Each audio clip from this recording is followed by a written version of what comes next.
हाथी घोड़ा पाल की जय कन्हैया लाल की। हाथी घोड़ा पाल की जय कन्हैया लाल की। अब मैं अनुरोध करूंगा गुलशन जी से वो आगे आएं और अपने शुभ हाथों से इस सोने के मुकुट को भगवान श्री कृष्ण को अर्पण करें।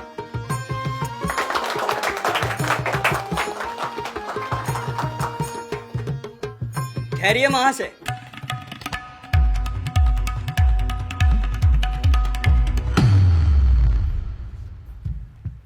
यह अधिकार आपका नहीं है। अरे कौन है तू? जानता किससे बात कर रहा है? मैं कन्हैया हूं और भली भांति जानता हूं मैं किससे बात कर रहा हूं, इसलिए दोहरा रहा हूं। इस कार्य के लिए आप उपयुक्त व्यक्ति नहीं हैं। गिरधारी लाल जी, क्या ड्रामा है?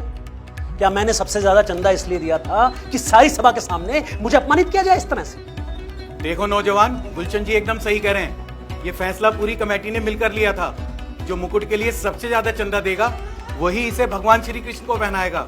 हाँ हाँ, बिल्कुल सही बात है। सही बात है। मैं इस बात से सहमत हूं, किंतु मैं जान सकता हूं इस मुकुट के लिए किस किसने और कितना चंदा दिया है? हाँ हाँ, क्यों नहीं। हाँ हाँ बिल्कुल, यहाँ उपस्थित हर व्यक्ति को अधिकार है कि उसको पूरी जानकारी हो। प्रताप, जरा लिस्ट निकालना। हाँ जी। हमारे गुलशन जी ने दिए हैं 1,00,000 रुपए,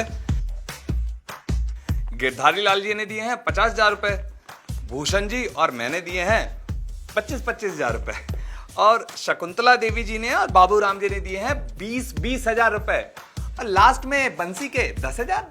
सुन लिया? हो गई तुम्हारी तसल्ली? सबसे ज्यादा चंदा मैंने दिया है, इसलिए भगवान को मुकुट अब मैं ही पहनाऊंगा।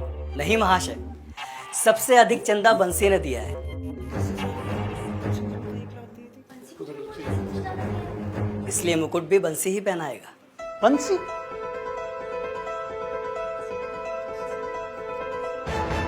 अरे नहीं नहीं भाई साहब, आपको कोई गलतफहमी हुई है। भला मैं मालिक की कैसे बराबरी कर सकता हूँ? बंसी, जी साहब। ये ले तेरे इस महीने की पगार। धन्यवाद साहब। आज ही हमारी पत्नी तनख्वाह के बारे में पूछ रही थी। वो क्या है ना कि हमें जन्माष्टमी के लिए खरीदारी करनी है। लगता है तुम और तुम्हारी पत्नी कन्हैया जी को बहुत मानते हो। जी साहब, हमारे पालनहार तो कान्हा जी ही हैं। धन्यवाद साहब। राधे राधे गुलशन जी। राधे राधे प्रताप जी, आइए बैठिए।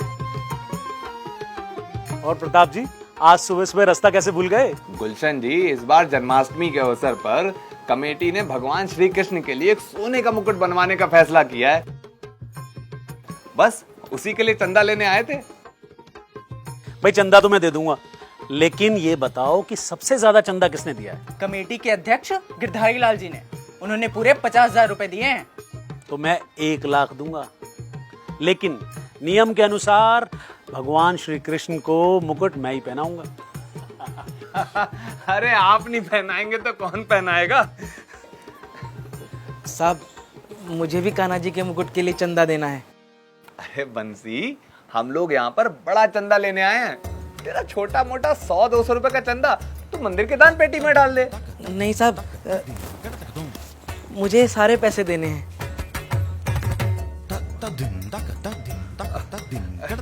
ठीक है फिर ये भी लिख लेते हैं। राधे राधे। राधे राधे। राधे राधे साहब। सालों के पास खाने के लिए चाहे ना हो, मगर भक्ति ऐसे दिखाएंगे जैसे कहीं के साहूकार हो। ये क्यों पहनाएगा मुकुट? अरे इसने 10,000 रुपए दिए हैं, जो कि सबसे कम चंदा है। बंसी ने कम नहीं, सबसे ज्यादा चंदा दिया है। वो कैसे भाई? मैं समझाता हूं। गुलशन जी, सबसे पहले आप ये बताइए, आप प्रतिमाह कितना कमाते हैं? यही कोई 8-10 लाख रुपए महीना। यानी ईश्वर की असीम कृपा है आप पर। और गिरधारी लाल जी, आपकी मासिक आय कितनी है? सरकारी स्कूल में प्रिंसिपल हूं मैं। 98,000 सैलरी है मेरी। और आप लोग? यही कुछ 45-50 हजार। हाँ, और 30-35 हजार तो मैं भी कमा लेता हूँ।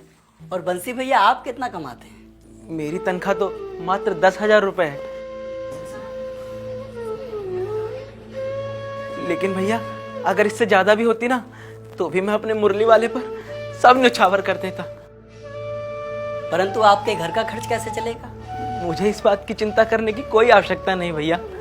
मेरा मुरली वाला सबका पालनहार है, वो मुझे कभी भूखा नहीं सोने देगा।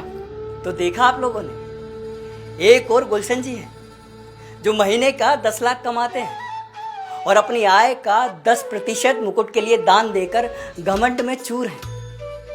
और दूसरी ओर बंसी भैया है जो माह का सिर्फ 10,000 कमाते हैं, किंतु उन्होंने सारा का सारा धन भगवान को अर्पित कर दिया। इसमें विशेष बात यह है कि इतना धन देने के बाद भी गुलशन जी पर कोई फर्क नहीं पड़ा, किंतु बंसी भैया के पास आने वाले कल के लिए कोई संसाधन शेष नहीं रहा। अब आप ही लोग बताइए, यहाँ सबसे अधिक चंदा किसका है और मुकुट पहनाने का असली अधिकार कौन रखता है? फिर तो ये अधिकार सिर्फ और सिर्फ बंसी का ही है। बंसी, आओ।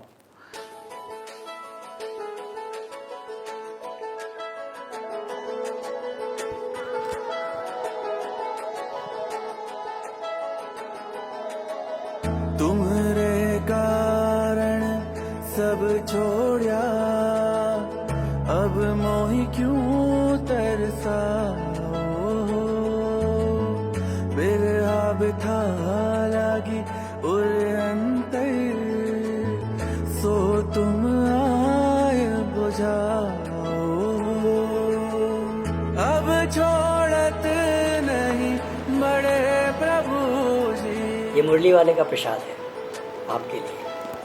अब छोड़त नहीं बड़े